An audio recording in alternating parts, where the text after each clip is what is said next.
থেকে রক্ষা করছে। মেহেদী হাসান মিরাজের এই আলোচনার স্তুতিতে আমি যাব, তবে তার আগে একটু আপনাদের সাথে শেয়ার করে নিই।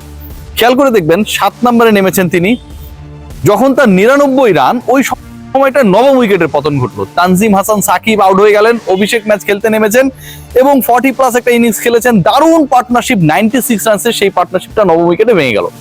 মেহেদী হাসান মিরাজ 99-তে অপরাজিত। হাসান মাহমুদ স্ট্রাইকে।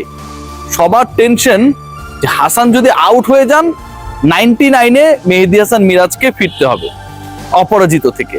সবার প্রার্থনা বাংলাদেশ দল কত রান করলো, কত রানের লিড নিল সেটা না, কত দ্রুত প্রতিপক্ষকে মাঠে নামিয়ে অল আউট করে বাংলাদেশ চট্টগ্রাম টেস্ট জিতে নেবে সেটা না, মিরাজ যেন সেঞ্চুরি করে।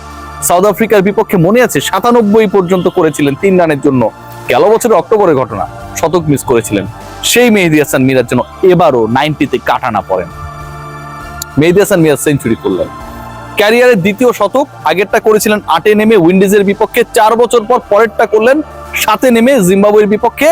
ঠিক এমন একটা সিচুয়েশনে, যে সিচুয়েশনটা আমি আপনাদের বর্ণনা করলে বুঝতে পারবেন কতটুকু গুরুত্বপূর্ণ ছিল।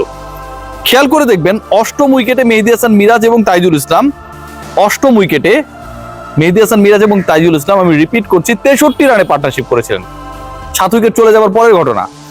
এবং 8 উইকেট যখন চলে গেল, এই পার্টনারশিপটা যখন ভাঙলো, 8ম উইকেটে মিরাজ এবং তাইজুলের 63 রানে পার্টনারশিপ ভাঙার পর 9ম উইকেটে তানজিম সাকিব অভিষিক্ত, তার সাথে মেহেদী হাসান মিরাজ করলেন 96 রানে পার্টনারশিপ। 8ম উইকেটে 63 আর 9ম উইকেটে 96 প্লাস করলে 159 রান মেহেদী হাসান মিরাজ যোগ করেছেন, যেই দুজন ক্রিকেটারের সাথে, একজনের নাম তাইজুল ইসলাম, আরেকজনের নাম তানজিম হাসান সাকিব। বাংলাদেশের 444 থেকে 159 বা 160 যদি বাদ দিয়ে দেই, লিডটা কত থাকে? বাংলাদেশ কিন্তু এই মুহূর্তে যে কমফোর্টেবল অবস্থায় ছিল, সেই কমফোর্ট থাকে না ভাই।